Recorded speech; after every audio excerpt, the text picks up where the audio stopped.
કેમ છો વિદ્યાર્થી મિત્રો? આજનો આપણો ટોપિક છે વિદ્યુત ડાયપોલ. ચેપ્ટર નંબર 1 ના આગળના ટોપિક તરીકે આપણે આજે આને સ્ટાર્ટ કરીશું અને આની આગળ તમારે કરી દેવાનું છે મોસ્ટ આઈએમપી, કેમ કે આ બહુ જ આઈએમપી ટોપિક રહેશે. તો સ્ટાર્ટ કરીએ છીએ વિદ્યુત ડાયપોલ.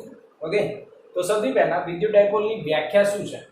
તો વ્યાખ્યા એવી છે, બે સમાન મૂલ્યના વિદ્યુતભાર આપણે લેવાના. સૌથી પહેલા તો બે વિદ્યુતભારો લઈએ, એક Q અને બીજું પણ Q, અને એમની વચ્ચે પરિમિત અંતર હોવું જોઈએ, અને એ પરિમિત અંતરને આપણે કહેવાનું છે 2a. આ પરિમિત અંતર છે 2a સદિશ. ઓકે, તો એકબીજાથી પરિમિત અંતરે રહેલા સમાન મૂલ્યના અને વિજાતીય વિદ્યુતભારો વડે બનતા તંત્રને શું કહેવાય? વિદ્યુત ડાયપોલ. એકદમ ઈઝી વ્યાખ્યા છે. ફરી એકવાર જો, એકબીજાથી પરિમિત અંતરે રહેલા બે સમાન મૂલ્યના અને વિજાતીય વિદ્યુતભારોથી બનતા તંત્રને આપણે શું કીધું છે? વિદ્યુત ડાયપોલ. ક્લિયર આ વસ્તુ? ઓકે, આ વ્યાખ્યા થઈ ગઈ.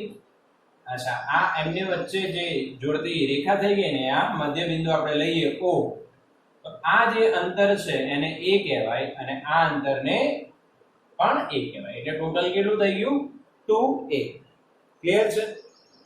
હવે વિદ્યુત ડાયપોલ વ્યાખ્યાયિત કર્યા પછી એની તીવ્રતા કેટલી, સ્ટ્રેન્થ કેટલી? ડાયપોલ કેમ? કેમ કે એમાં બે પોલ છે અને કયા પોલ છે? વિદ્યુતના, એટલે એને વિદ્યુત ડાયપોલ કહેવાય. અચ્છા, હવે આની જે સ્ટ્રેન્થ છે એ સ્ટ્રેન્થ કેટલી? તો વિદ્યુત ડાયપોલની સ્ટ્રેન્થ નક્કી કરવા માટે વિદ્યુત ડાયપોલ મોમેન્ટ વ્યાખ્યાયિત કરવામાં આવી છે. શું? વિદ્યુત ડાયપોલ મોમેન્ટ, જે આ ડાયપોલની સ્ટ્રેન્થ બતાવે છે, તીવ્રતા બતાવે છે. તો એ વિદ્યુત ડાયપોલ મોમેન્ટ એટલે શું? તો કે બેમાંથી એક વિદ્યુતભારનું મૂલ્ય અને તેમના વચ્ચેના પરિમિત અંતરને ગુણાકારને, તેમને વચ્ચેના પરિમિત અંતરના ગુણાકારને શું કહેવામાં આવ્યું? વિદ્યુત ડાયપોલ મોમેન્ટ, જેને P સદિશ મેં દર્શાવ્યું છે, એટલે આપણે એને P સદિશ તરીકે દર્શાવીશું. ફરી એકવાર સમજો આ વ્યાખ્યા ડાયપોલ મોમેન્ટની. બેમાંથી એક વિદ્યુતભારના મૂલ્ય અને બે વિદ્યુતભારો વચ્ચેના પરિમિત અંતરના ગુણાકારને તે ડાયપોલની ડાયપોલ મોમેન્ટ કહે છે. ક્લિયર? એકદમ ઈઝી છે, સમજતા જજો. નવું ટોપિક છે તમારા માટે, એટલે બરાબર આને ધ્યાન આપીશું. તો આ રીતના એ લોકો વિદ્યુત ડાયપોલની મોમેન્ટ નક્કી કરી. હવે આ મોમેન્ટ એ સદિશ રાશિ છે, એ તો ખબર જ પડી ગઈ છે, તીર કરેલું છે, એટલે વિદ્યુત ડાયપોલ મોમેન્ટ સદિશ છે. ક્લિયર? સદિશ રાશિ છે તો દિશા કઈ બાજુ છે એ જોઈ લો. આની કન્વેન્શનલ દિશા છે ઋણ થી ધન, નેગેટિવ ટુ પોઝિટિવ. જો તો આપણે અહીંયા ડાયપોલ મોમેન્ટ દર્શાવી હોય તો કઈ દિશામાં દર્શાવી? નહીં, આપણે માઈનસ થી પ્લસ. તો વિદ્યુત ક્ષેત્ર કઈ બાજુ હોય ખબર છે તમને? પ્લસ થી માઈનસ. તો પ્લસ થી માઈનસ વિદ્યુત ક્ષેત્ર છે અને માઈનસ થી પ્લસ શું છે? વિદ્યુત ડાયપોલ. એટલે બંને એકબીજાની વિરુદ્ધ દિશામાં હોય છે. ક્લિયર આ વસ્તુ? ઓકે, હવે નવી રાશિ છે તો એ સદિશ છે, તો એનો એકમ બી હશે, તો એનો SI એકમ શું બનશે? SI એકમ બનશે. અહીંયા જો Q વિદ્યુતભારનું કુલમ, અંતર આ ટોટલ અંતર છે 2a, એનું થશે મીટર, અને આપણે SI એકમ શું થયું? Coulomb into metre. અચ્છા, તો પારિમાણિક સૂત્ર બનાવો. તો કુલમ નું શું થઈ જાય? A1 T1 અને મીટર નું L1, તો એનું પારિમાણિક સૂત્ર શું બનશે? L1 A1 T1. Simple. Coulomb નું A1 T1, મીટર નું L1. એકદમ ઈઝી, આવડી જ જાય. તો આ આપણી એની બેઝિક ઇન્ફોર્મેશન જોયું. અચ્છા, હવે એનું તમે SI માંથી CGS એકમ બનાવો તો કુલમ નું સ્ટેટ કુલમ પહેલા લેક્ચરમાં જોયું હતું, મીટર નું સેન્ટીમીટર થઈ જાય, એકદમ ઈઝી. તો આને આપણે CGS માં કન્વર્ટ કરીએ તો કઈ રીતના લખાશે જો, અહીંયા લઈએ કુલમ ઇન્ટુ મીટર છે તો કુલમ ઇન્ટુ મીટર ને આપણે 3 × 10⁹ સ્ટેટ કુલમ લખાય. કુલમ ને આપણે સ્ટેટ કુલમ એનો CGS એકમ છે તો એક કુલમ 3 × 10⁹ સ્ટેટ કુલમ. અચ્છા મીટર, મીટર નું સેન્ટીમીટર કરો તો 10⁵ બરાબર ને, 10⁵ સેન્ટીમીટર. અહીંયા તમે સોલ્વ કરો તમને આન્સર શું મળે, 3 × 10⁹ 9 × 2 11 સ્ટેટ કુલમ ઇન્ટુ સેન્ટીમીટર. એટલે 1 કુલમ ઇન્ટુ મીટર એ આ રીતના 3 × 10⁻11 સ્ટેટ કુલમ ઇન્ટુ સેન્ટીમીટર લખાશે. ઓકે, આ એક રિલેશન થઈ ગયું. પરંતુ જે વિદ્યુત ડાયપોલ મોમેન્ટ નો પ્રેક્ટિકલ એકમ છે એટલે વ્યવહારિક આપણે કહી શકીએ, વ્યવહારમાં યુઝ થતો હોય એકમ જે છે એ છે ભાઈ d/, એનો સિમ્બોલ છે કેપિટલ D. વ્યવહારિક એકમ જે પ્રેક્ટિકલી આપણે જ્યારે વ્યવહારમાં આનો ઉપયોગ કરતા હોય, વિદ્યુત ડાયપોલનો અભ્યાસ કરતા હોઈએ છીએ ત્યારે આપણે આ એકમનો ઉપયોગ કરતા હોય છે. તો આ એકમ કઈ રીતના વ્યાખ્યાયિત કરવામાં આવ્યું છે એ સમજો. તો d/, વિશે ઇન્ફોર્મેશન લઈશું આપણે. તો ભાઈ બે વિદ્યુત ભારો લીધા તમે, -10⁻10 સ્ટેટ કુલમ અને બીજું +10⁻10 સ્ટેટ કુલમ. એટલે ડાયપોલની વ્યાખ્યા આપી રહ્યા છે પરંતુ અહીંયા વિદ્યુતભાર કેટલું લીધું છે, 10⁻10. ઓકે, એક આ બાજુ તો એ બાજુ પ્લસ છે પણ અહીંયા બી 10⁻10 જ છે, બંને વિદ્યુતભાર સરખા 10⁻10 સ્ટેટ કુલમ, 10⁻10 સ્ટેટ કુલમ.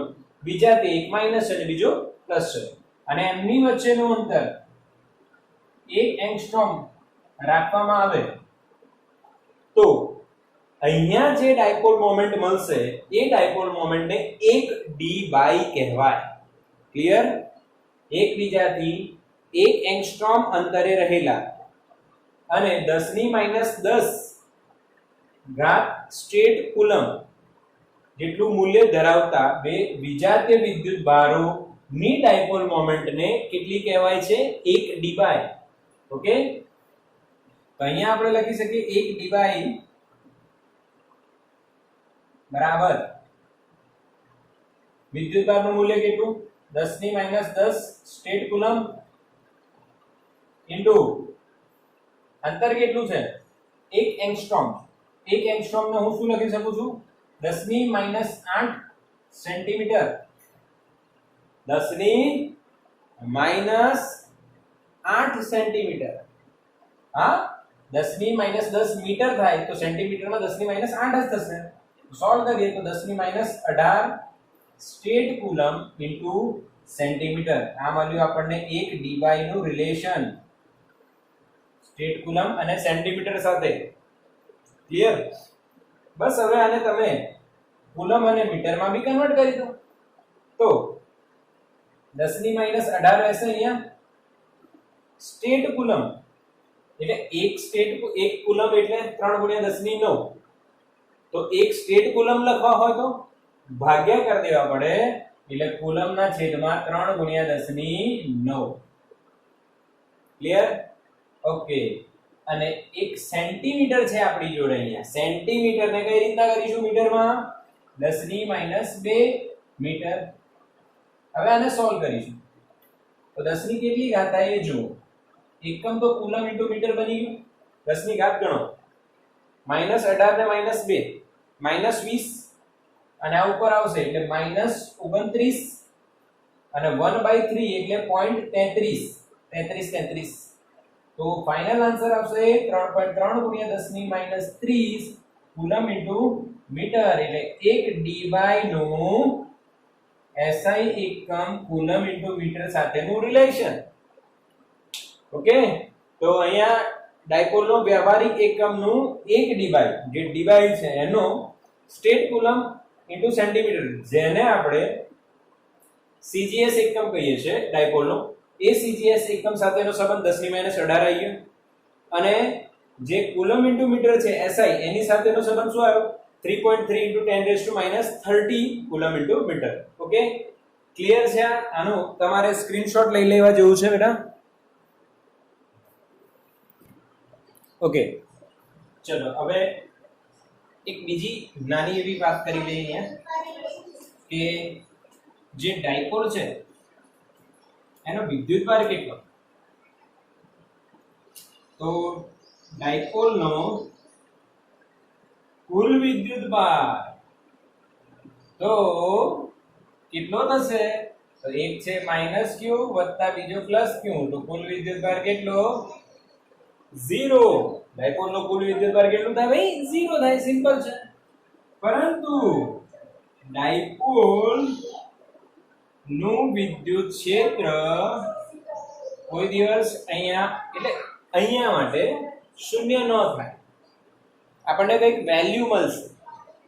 કેમ વેલ્યુ મળશે? કેમ કે બંનેના કેન્દ્રો જુદા જુદા છે. -q અલગ છે અને +q અલગ છે.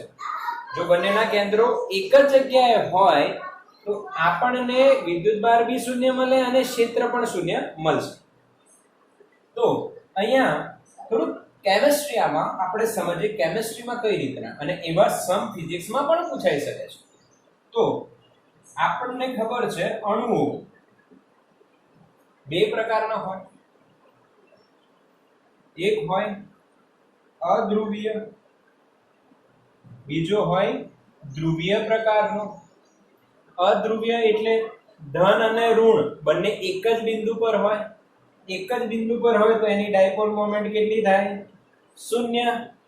અને ધ્રુવીય એટલે ધન અને ઋણ બંને જુદા જુદા હોય તો એની ડાયપોલ મોમેન્ટ 0 હોતી નથી. તો આ રીતના તમે અધ્રુવીયની વ્યાખ્યા અને ધ્રુવીયની વ્યાખ્યા પણ કરી શકો છો. અચ્છા, ધ્રુવીય અણુઓ કયા કયા છે ને અધ્રુવીય કયા છે? તો ઓક્સિજન છે, CO2 છે, આ બધા H2 છે. આ બધા અણુઓ અધ્રુવીય છે. એમના ધન અને ઋણના કેન્દ્રો એક જ બિંદુ પર હોય છે. જ્યારે આ બાજુ વિચારીએ આપણે તો H2O છે,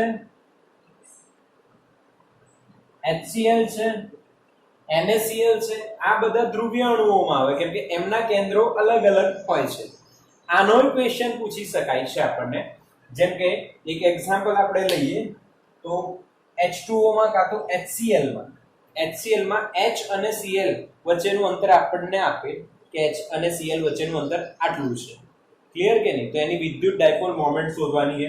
પણ એ ધ્રુવીય છે અને આ અધ્રુવીય છે, તો એ રીતના બી પ્રશ્ન હોઈ શકે છે. ક્લિયર? આ કોઈ લોજિક?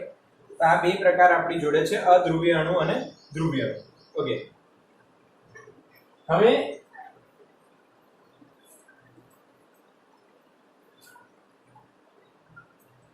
આગળ જઈએ અને ડાયપોલનું વિદ્યુત ક્ષેત્ર શોધીએ.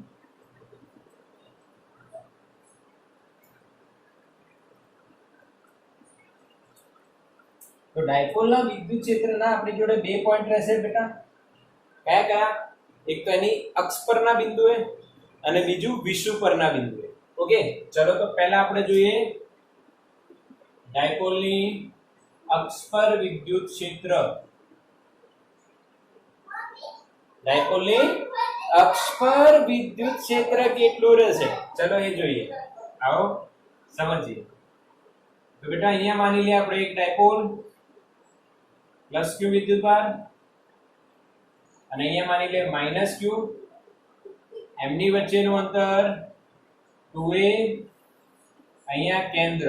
ઓકે, આ ડાયપોલની શું થઈ? અક્ષ. હવે અક્ષ પરના બિંદુએ વિદ્યુત ક્ષેત્ર શોધવું છે તો તમે ગમે ત્યાં લઈ શકો છો. અક્ષ પર હું ચોપડી પ્રમાણે આપણે વિચારીએ તો અહીંયા આપણે એક p બિંદુ આપ્યું છે જે ડાયપોલના કેન્દ્રથી r અંતરે છે. કેટલા અંતરે છે? r અંતરે. ડાયપોલના કેન્દ્રથી કેટલા અંતરે છે બેટા? r અંતરે. તો અહીંયા વિદ્યુત ક્ષેત્ર કેટલું? આ બંને બિંદુવત વિદ્યુતભારો છે. બિંદુવત વિદ્યુતભારનું વિદ્યુત ક્ષેત્ર આપણને આવડે છે kq/r². કેટલું થાય? kq/r². kq upon અંતરનો વર્ગ. તો આ જે પ્લસ છે એનું વિદ્યુત ક્ષેત્ર દૂર તરફ જાય, ઓકે, અને આ જે માઈનસ છે એની તરફ આવે. આને આપણે E + q કહી દઈએ અને આ વિદ્યુત ક્ષેત્રને આપણે E - q કહી દઈએ. બંને વિરુદ્ધ દિશામાં છે પરંતુ બંનેના મૂલ્યો સમાન નથી, જુદા જુદા છે કેમ કે અંતર બદલાઈ જાય છે. આનું અંતર કેટલું +q નું, અહીંયાથી આ અંતર થશે a આખું r માંથી ગયું a r - a અને -q થી અંતર કેટલું થશે? આ થશે બેટા a r તો છે અહીંથી p થી આ r થયો અંતર અને આ a એટલે r + a એટલે બંનેના અંતર જુદા એટલે મૂલ્ય સરખા નથી પણ દિશા વિરુદ્ધ છે. ઓકે, તો મૂલ્ય સરખા ન હોવાથી આપણે અહીંયા દરેકના મૂલ્ય અને સદિશ સ્વરૂપે એને લખીએ. તો +q ના કારણે વિદ્યુત ક્ષેત્ર કેટલું થશે? જો તો k q ઓવર અંતરનો વર્ગ +q થી અંતર કેટલું? તો કે આ r છે અને આ a છે, r માંથી a કાઢ દો તો આ વધશે એટલે r - a નો સ્ક્વેર. અને ડાયપોલ મોમેન્ટની દિશા કઈ બાજુ છે? તો કે માઈનસ થી પ્લસ એટલે માઈનસ આ બાજુ છે પ્લસ આ બાજુ છે એટલે ડાયપોલ મોમેન્ટ માઈનસ થી પ્લસ. તો E + q ના કારણે p ની દિશામાં છે એટલે આપણે p ની દિશાને p કેરેટ લખીએ. અહીંયા લખાશે +p કેરેટ કેમ કે p અને E + q બંનેની દિશા સરખી છે. ઓકે, આ શું લખ્યું? p પાસે +q ના કારણે વિદ્યુત ક્ષેત્ર, એ જ રીતના p પાસે -q ના કારણે વિદ્યુત ક્ષેત્ર કેટલું થશે? તો ભાઈ kq upon અંતરનો સ્ક્વેર. હવે અંતર કેટલું? -q થી p બિંદુનું અંતર જો ભાઈ, આ -q અને આ p વચ્ચેનું અંતર કેટલું? તો આ a થયું અને આ r એટલે r + a. એકદમ સિમ્પલ ને? +q માં r - a -q માં r + a. તમને અહીંયા દેખાય જ છે, તમને આટલું તો આવડી જ જાય, એકદમ સિમ્પલ. હવે દિશા જો, E - q ની દિશા આ બાજુ છે, p ની દિશા આ બાજુ છે, બંને વિરુદ્ધ એટલે અહીંયા શું લખાશે? -p caret. ક્લિયર? તો આ p પાસે +q ના કારણે આ -q. તો હવે p પાસે કુલ વિદ્યુત ક્ષેત્ર કેટલું લખાશે? E બરાબર E due to +q E due to -q. બંનેનો શું કરવો પડશે? સરવાળો, સદિશ સરવાળો. ઓકે, તો સદિશ સરવાળો આપણે કરીએ અહીંયા અને જોઈએ શું જવાબ આવે છે. ઓકે, તો E p પાસે પહેલા આ લખાશે અને પછી આ લખાશે, પણ જે કોમન છે કોમન જ કાઢી લઈએ બેટા. જો બંનેમાં kq કોમન છે એટલે kq બહાર આવી ગયા. તો બ્રેકેટમાં શું વધશે? જો અહીંયા p કેરેટ અને -p કેરેટ એ બી આપણે આ બાજુ બહાર લઈ લઈએ, એકમ સદિશ છે એટલે દિશા માટે. અહીંયા વધશે r - a નો વર્ગ -1/r + a નો સ્ક્વેર. એમ કે અહીંયા r + a નો સ્ક્વેર તો છે પર આગળ માઈનસ આવશે. બિલકુલ ઈઝી. હવે શું કરવાનું? હવે તો ખાલી લસા લેવાના છે. હવે લસા લેતા તો આપણને આવડે જ. ચલો, આ જો r - a અને r + a, તો r - a r + a શું થશે? r² - a². અને બંનેમાં આખાનો સ્ક્વેર છે એટલે આખાનું શું થશે? સ્ક્વેર થઈ જશે. પાક્કું? આ અહીંયા આવશે તો એને વિસ્તરણ કરીને લખી દઈએ છીએ તો r² + 2ra + a².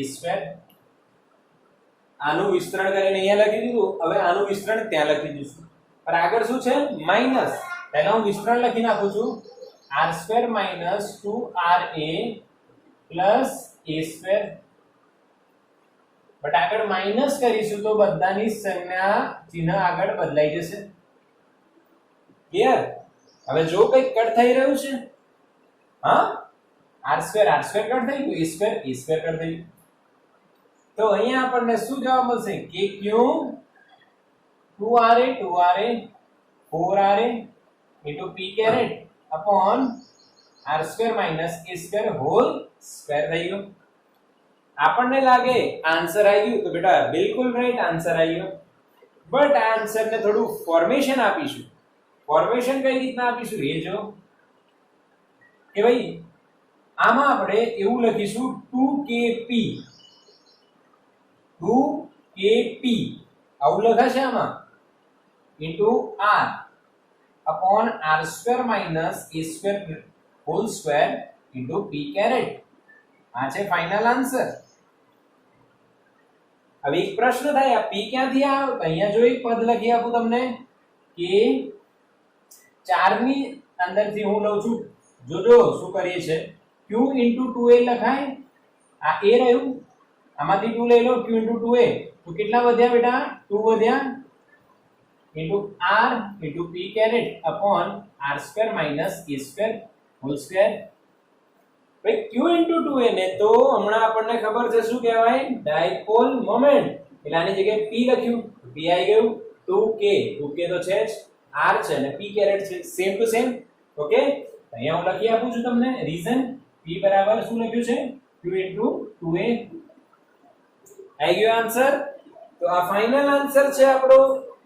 અક્ષ પર વિદ્યુત ક્ષેત્ર ડાયપોલના કારણે કેટલું મળશે? ઓકે, હવે શું થાય જો r is greater than a હોય તો માની લો કે આ પોઈન્ટ આ કેન્દ્રથી ડાયપોલના કેન્દ્રથી બહુ જ દૂર હોય, બહુ જ દૂર, તો શું થાય? તો a ને r ની સાપેક્ષે અવગણી લેવાય. તો અહીંયા a ને અવગણી દઈએ તો e સદિશ લખાશે 2kp upon જોજો આને 0 કરો તો r square r raised to 4 into r into p caret. એક r કટ થઈ જશે, અહીંયા આવશે r cube. ક્લિયર? તો આ છે આપણો ફાઇનલ આન્સર. કઈ કન્ડિશન માટે? r is greater than a હોય તો. ઓકે, અને આ છે જેમાં r is greater than ન હોય તો આ સૂત્ર આપણે યુઝ કરીશું. ઓકે, અચ્છા, આન્સર થી તમે કહી શકો છો કે ડાયપોલનું વિદ્યુત ક્ષેત્ર એ વ્યસ્ત વર્ગના નિયમને અનુસરતો નથી, કેમ કે અહીંયા 1/r³ આવે છે. Okay, clear? તો આ સૂત્ર આપણે બધાએ યાદ રાખવાનું રહેશે. અને આ આપણું થઈ ગયું અક્ષ પરના વિદ્યુત ક્ષેત્રનું સૂત્ર. તો તમે આને સેવ કરી લો, સ્ક્રીનશોટ લઈ લો, બરાબર નોટ બનાવી લો. ઓકે, ચલો સ્ક્રીનશોટ લઈ લો બધા, બધું ફ્રેમમાં જ છે. હવે જે નેક્સ્ટ ટોપિક છે બેટા એ છે ડાયપોલના વિષુવ પર વિદ્યુત ક્ષેત્ર. અક્ષ પર તો આપણને સૂત્ર યાદ રહી ગયું 2kp upon r³ શોર્ટ સૂત્ર. ઓકે, હવે વિષુવ પર જોઈએ. તો વિષુવ માટે આપણે શું કરવું એ જોઈ લઈએ. તો અહીંયા આપણે એક પ્લસ q લઈએ, આ અક્ષ થઈ, આ માઈનસ q થયું, બંને વચ્ચેનું અંતર કેટલું છે? 2a. આ કેન્દ્ર લઈએ તો આ અડધું અંતર કેટલું થઈ જશે? a. ઓકે, હવે વિષુવ કોને કહેવાય તે સમજો. તો કે અક્ષ જે છે એને લંબ અને ડાયપોલને કેન્દ્રમાંથી પસાર થતું જે સમતલ હોય એને વિષુવવૃત્તીય સમતલ કહેવાય. ઓકે, વિષુવવૃત્તીય સમતલ ના કોઈ પણ બિંદુએ, માની લો અહીંયા લઈએ આપણે p બિંદુ, આ p બિંદુએ અથવા q કહી દો બેટા, p આગળ લીધું તો અહીંયા q કહી દો. તો q બિંદુએ વિદ્યુત ક્ષેત્ર. અચ્છા, આ અંતર કેટલું લેવું? r, કેન્દ્રથી અંતર r લેવું. અહીંયા બી આપણે r જ લીધું તો હમણાં, તો r અંતર લેવું. તો આ r અંતરે વિદ્યુત ક્ષેત્ર કેટલું? તો ટ્રીક એક છે, સેમ પ્રોસીજર કે ભાઈ અહીંથી પહેલા અંતર નક્કી કરીએ અને આ અંતર નક્કી કરીએ. આ પ્લસ q નું વિદ્યુત ક્ષેત્ર દૂર તરફ હશે અને માઈનસ q નું પોતાની તરફ આવતું હશે.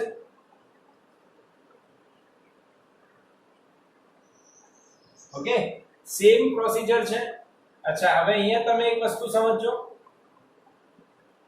આ અંતર કેટલું અને આ અંતર કેટલું? તો જો ભાઈ, આ થશે a, એટલે ટોટલ અંતર કેટલું છે બેટા? 2a. આ a ને આ a અને r, અને અહીંયા બન્યા 90. તો બેટા આ અંતર કેટલું થશે? r² + a² / 1/2.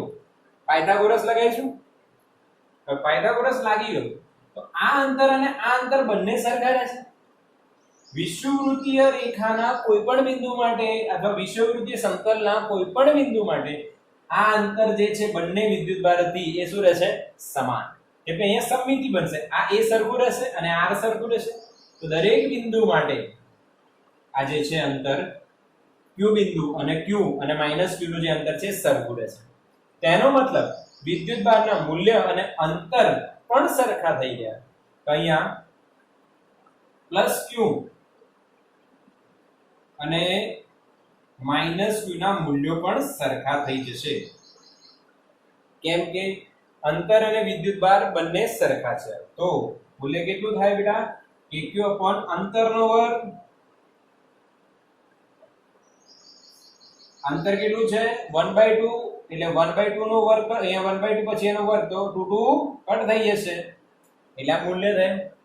એટલે બંને વિદ્યુતભારના કારણે q પાસે મળતા વિદ્યુત ક્ષેત્રોના મૂલ્યો સમાન રહે છે.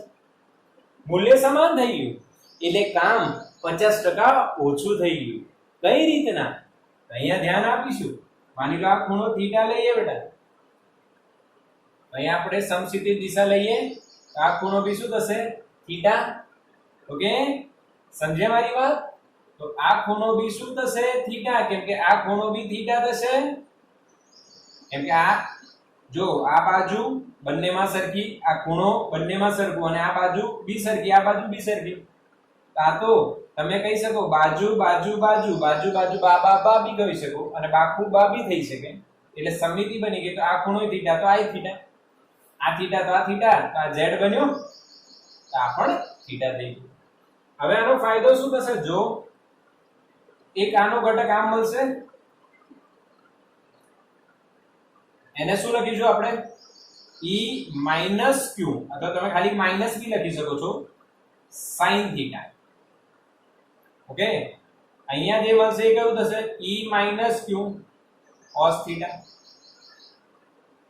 સિમિલરલી આનો બી એક ઘટક આમ મળશે, e + q sin થીટા, અને આનો આ ઘટક થશે e + q cos theta.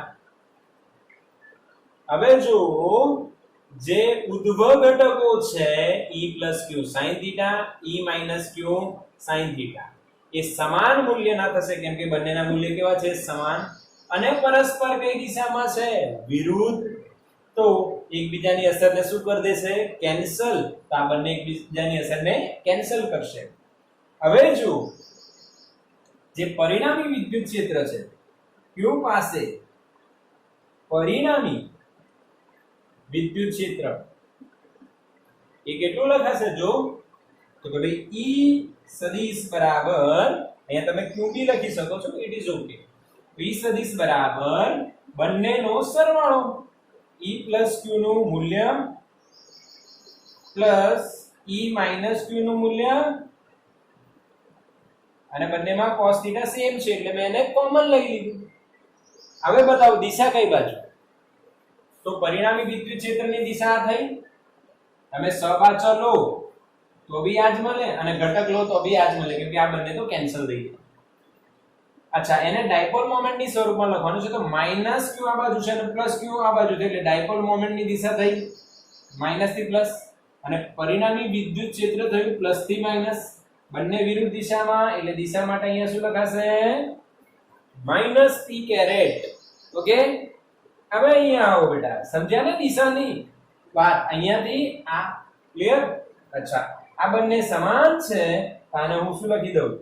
2e + q, બંને સરખા છે, ઉપર લખેલું છે, into cos θ into -t caret. ચલો હવે મૂલ્ય મૂકી દઈએ. તો E સદિશ બરાબર શું થશે? જો 2 તો છે જ E પ્લસ Q કે માઇનસ Q ગમે તે હોય મૂલ્ય તો સરખું છે કે Q upon r square plus a square raise to 2 ના 2 તો કટ થઈ ગયું છે ને કેમ કે 1/2 ની સ્ક્વેર કર્યું એટલે આવું બનશે હવે cos થીટા નું મૂલ્ય કેટલું જો અહીંયા આ થીટા છે તો cos થીટા એટલે પાસેની બાજુ છેદમાં કર્ણ તો પાસેની બાજુ છે a અને કર્ણ શું થશે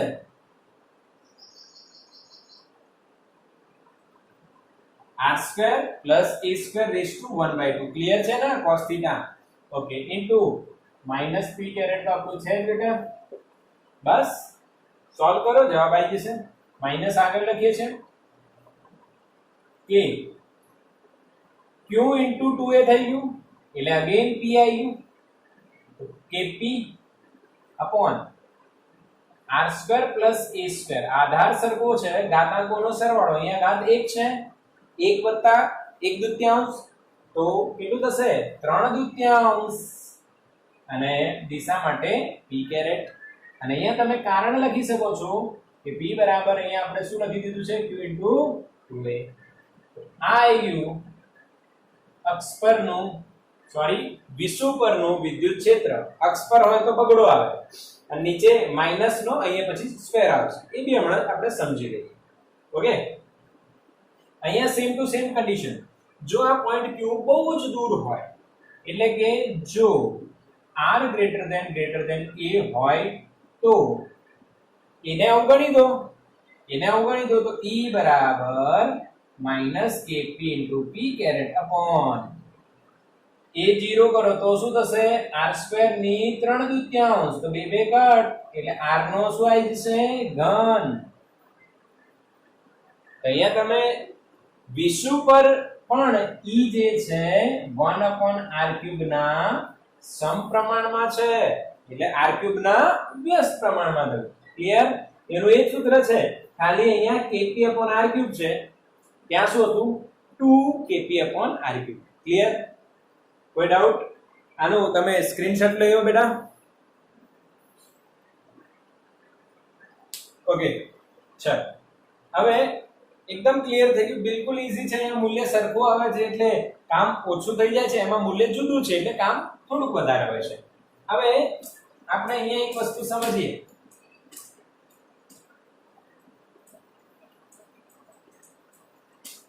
ભાઈ ડાયપોલ માટે વિદ્યુત ક્ષેત્ર જે છે એ કઈ રીતના આપણને મળ્યું એ જોઈ લો તો આપણે કઈ કન્ડિશન માટે લખીશું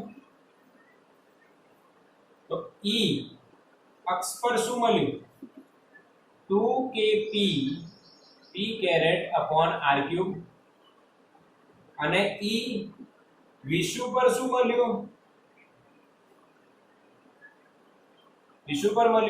minus kp upon r³ into p caret એટલે વિષુવ પર જે મળે છે એમાં p ની વિરુદ્ધ દિશામાં મળે છે e2 ફિક્સ થયું હવે આ બંને વચ્ચેનો સંબંધ અને એક MCQ કરાવી દઉં છું તમને કે ભાઈ તમે આમાં જો મૂલ્ય લખો આ બંનેના આ દિશા હટી જાય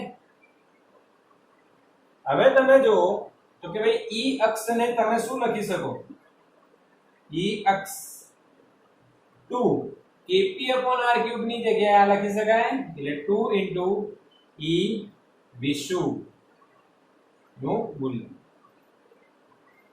એટલે આનાથી શું આવ્યું કે અક્ષ પરનું વિદ્યુત ક્ષેત્ર વિષુવ પરના વિદ્યુત ક્ષેત્ર કરતા કેટલું છે બમણું છે કેટલું છે બેટા બમણું છે આ એક રિલેશન આવી જાય અક્ષ અને વિષુવના વિદ્યુત ક્ષેત્રોનો ગુણોત્તર શું થાય 2 થાય વિષુવ અને અક્ષના વિદ્યુત ક્ષેત્રનો ગુણોત્તર કેટલો થાય 1/2 થાય 3 MCQ આ રીતના થઈ જાય યાદ રાખવાની ટ્રીક આપું બેટા અક્ષમાં આપણે બગડો લખવો પડે kp/r³ બંનેમાં સરખું અક્ષમાં આપણે શું લખવું પડે બગડો એટલે અક્ષવાળા વિદ્યુત ક્ષેત્રના સૂત્રમાં આગળ શું આવી જશે બગડો આ એક ટ્રીક થઈ ઓકે તો આ લેક્ચરમાં આપણે ડાયપોલનું વિદ્યુત ક્ષેત્ર વિષુવ અને અક્ષ બંને માટે શોધી લીધું અને એના રિલેશન જોઈ લીધા ઓકે હવે જે નેક્સ્ટ લેક્ચર હશે એમાં આપણે ડાયપોલનું વિદ્યુત ક્ષેત્ર શોધીશું પરંતુ કોઈ પણ બિંદુ માટે શોધીશું ઓકે, તો થેન્ક યુ સ્ટુડન્ટ્સ.